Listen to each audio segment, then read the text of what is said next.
E eu vou liberar hoje essa aula para que você pense um pouco sobre os abusos, as ofensas, as moléstias e todos os riscos que o seu filho pode sofrer no dia a dia.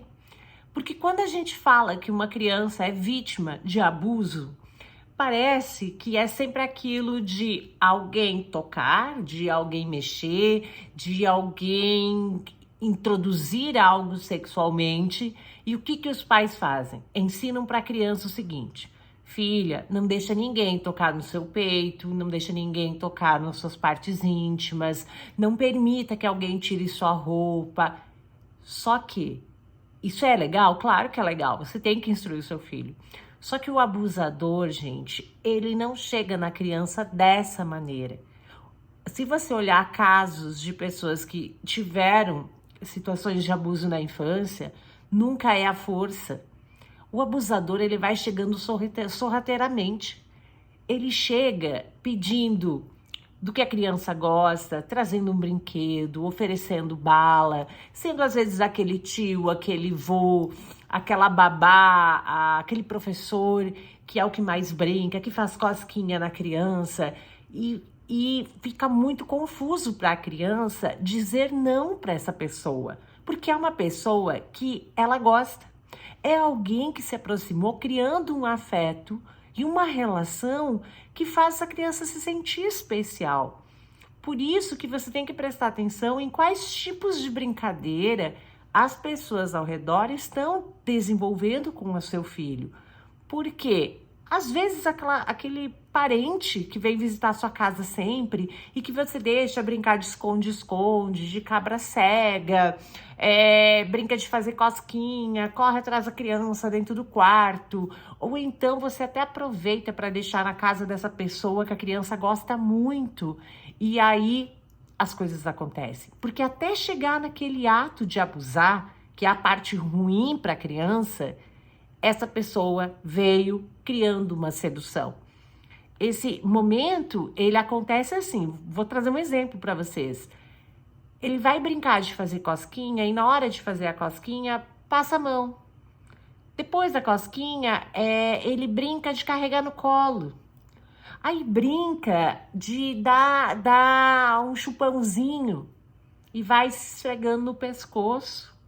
Brinca de pegar no pipi, assim, ai, que bonitinho, olha só. E quando vê, vai avançando o sinal. E a criança, diferente do adulto, ela não tem voz. Quando um ato desses acontece, a criança se sente culpada. Ela só se torna vítima quando ela vira adulto, quando ela tem capacidade de entender o que aconteceu, elaborar essa situação toda, e aí sim, parar de ter vergonha e dizer, olha, isso aconteceu comigo. A maioria dos adultos que eu recebo no consultório e que foram vítimas de abuso, se sentiram culpados por muitos anos, fizeram muitos sintomas.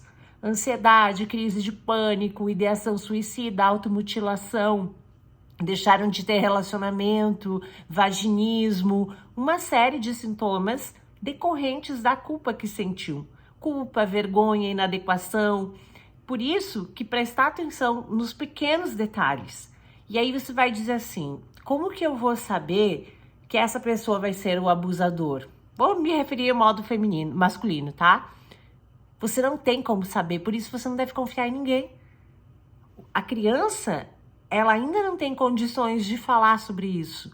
Então não dá para terceirizar o filho. Ai, mas eu só vou lá. Se você tiver alguém, esse alguém tem que ser alguém de confiança, de fato, assim, uma pessoa que está ali há muito tempo na vida da criança e que você não percebeu nada de diferente, porque eu já vou falar sobre isso. A criança dá sintomas de que esses abusos estão acontecendo e dá sintomas também quando a brincadeira está sendo legal, mas causa um desconforto. Porque esse abuso sutil, ele vai acontecendo com a criança sentindo que tem algo de errado na intenção daquela pessoa tocar, pegar, colocar no colo, passar a mão, mas a criança não consegue identificar que isso é um perigo. E ela começa a ter alguns sinais no próprio corpo, no próprio comportamento, que isso você pode ficar atento. Mas quando eu digo em não confiar em ninguém, é não confiar em ninguém mesmo. Você precisa estar sempre atento. Ah, você foi na casa do vô. De repente, o vô tem sempre o costume de pegar a menina e levar para longe, num pomar, num lugar. Aí quando você pede pra menina, o que você e o vô fizeram? Não, ele me pegou no colo, a gente brincou de cosquinha, a gente rolou na grama. Por que que precisa brincar com essa criança lá longe? Brinca aqui na nossa frente. Se tem adultos na sua casa, não deixe esse adulto ir pro quarto com seu filho. Não deixe esse adulto sozinho com seu filho. Ai, mas é o melhor amigo do meu marido e ele é super gente boa. O abusador, ele é super gente boa. Porque se ele não fosse gente boa, você já ia desconfiar dele. Então, geralmente são pessoas que têm credibilidade, que têm uma fisionomia legal, que elas não assustam, que elas enganam mesmo e são sedutoras. São dignas de confiança. Ai, mas tem uma mãe de um amiguinho que falou para deixar meu filho lá na casa dela para brincar com o filho. Quer deixar? Deixe. Eu, meu filho, não deixo. Sabe por quê? Quem diz que lá não tem uma situação dessas? E eu sei que muitos pais vão dizer, mas você é desconfiada, não confia nas pessoas. A gente não pode confiar nas pessoas. O ser humano, você só descobre quem ele é quando ele faz. Então, nada de criança ficar posando na casa de estranhos, na casa do amigo. Não. Criança deve dormir dentro de casa com os pais. Se for uma que tiver a madrinha e o padrinho, tá? Se você confia na madrinha, você precisa abrir isso pra ela. Olha, ele vai ficar na sua casa, mas assim, ó, você é responsável pelo meu filho. Mas eu também não deixaria, tá? Então, são tantas situações que eu já vi. Eu atendi um caso em que a mãe e a filha dormiam no mesmo quarto e tinha um tio que dormia nesse quarto. A mãe dormia numa cama, a filha num colchão e o tio dormia num colchão do lado. E ele abusava dela dormindo.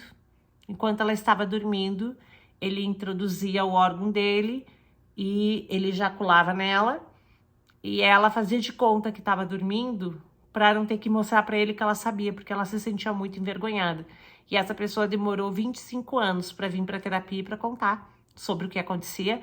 E até isso acontecer, uma avalanche de problemas aconteceram na vida dela.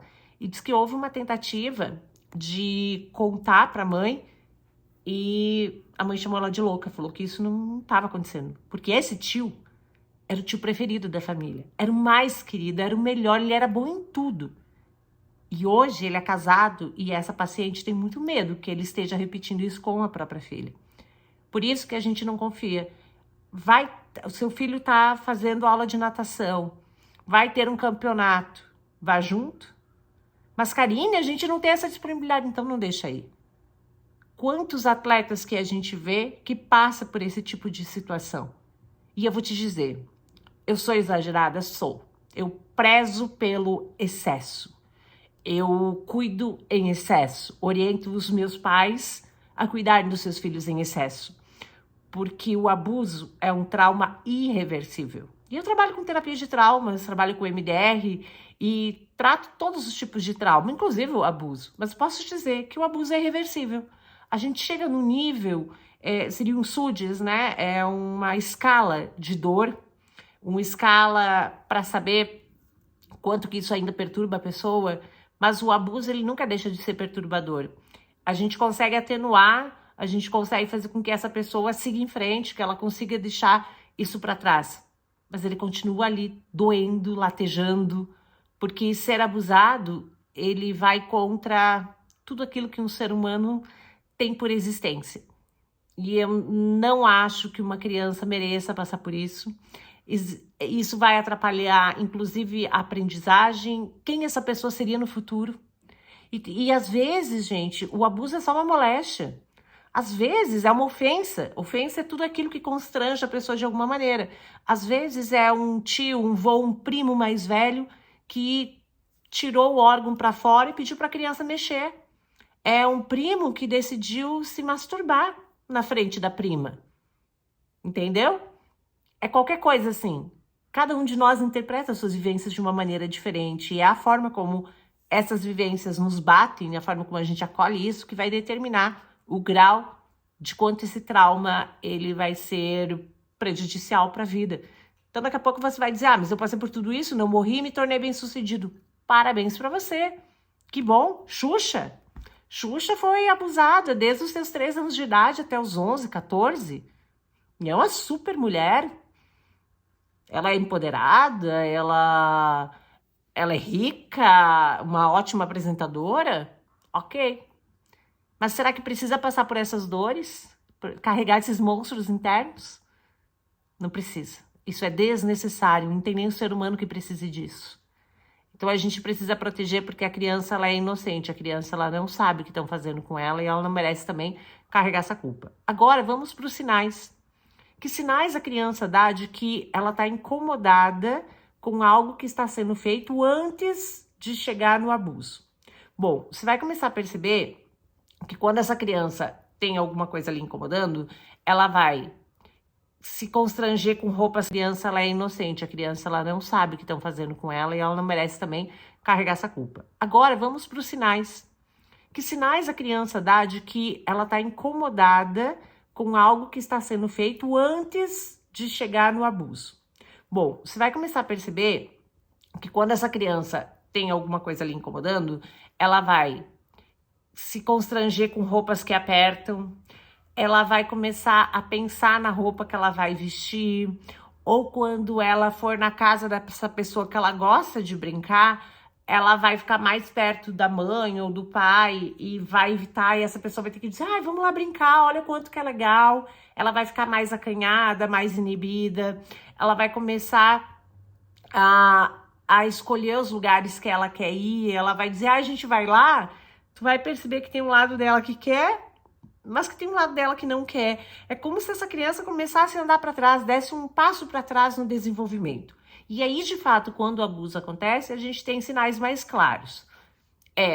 As incontinências, então assim, a criança pode vir a evacuar na roupa, não conseguir controlar mais o cocô, não ter mais o controle do xixi, ou então travar o cocô e não fazer mais cocô, não fazer xixi, ter dores frequentes de barriga, dores frequentes de cabeça.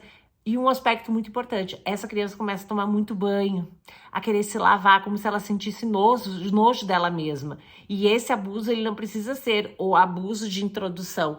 Pode ser uma moléstia, quando alguém está molestando ou quando alguém está pedindo para que ela tenha algum ato sexual. Ela começa a sentir nojo de si, ela não quer mais ir naquele lugar e às vezes o que o adulto faz? Não, porque você vai ficar lá, porque onde é que já se viu? Quando uma criança não quer ficar num lugar, preste atenção. O que é que existe nesse lugar que faz com que a criança não queira ir, certo? Então a gente tem que atentar para esses detalhes. A criança não sabe verbalizar da nossa maneira, mas ela sabe o que ela quer, como ela quer, enfim. Então fique atento. E esse sinal físico, às vezes a agressividade aumentada, desobediência. A criança até então estava aprendendo, ela para de aprender na escola. Você pega essa criança no mundo da lua, parece que ela está com déficit de atenção, ou às vezes ela se torna mais hiperativa. A criança não quer mais se relacionar com ninguém, ela evita amigos, ela evita brincadeiras que antes ela adorava. Então são mudanças que, se você ficar atento, você vai ver que está acontecendo. Mas como eu falei durante todo esse tempo, a gente não precisa chegar no limite do seu filho passar por isso. Por isso que pecar pelo excesso é importante. Eu, Karine, muitas vezes tenho necessidade de achar alguém para ficar com meu filho. Né? A pessoa que cuida dele não é disponível 24 horas. Mas eu não faço. Eu não faço, e não é porque você tem uma facilidade financeira, não é sobre isso. Eu deixo sim, agora vem as férias escolares, eu deixo sim de ganhar dinheiro, de atender meus pacientes, de fazer meus lançamentos de curso, de postar, para poder ficar com o meu filho. Eu prefiro ficar com ele do que deixar ele na casa de alguém e não ter certeza do que está acontecendo.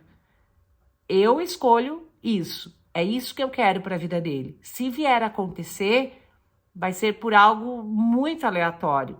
Mas eu vivo atenta, eu vivo vigilante, porque eu não vou permitir que façam isso com o meu filho, que eu crio com tanto amor, com tanto carinho. Se ele tiver que passar por frustrações na vida, essas frustrações vão ser de relacionamento, vão ser de não conseguir ter o que ele quer, vão ser de amizades, enfim, outras frustrações. Essa eu não vou permitir. E eu espero que você entenda e faça o mesmo.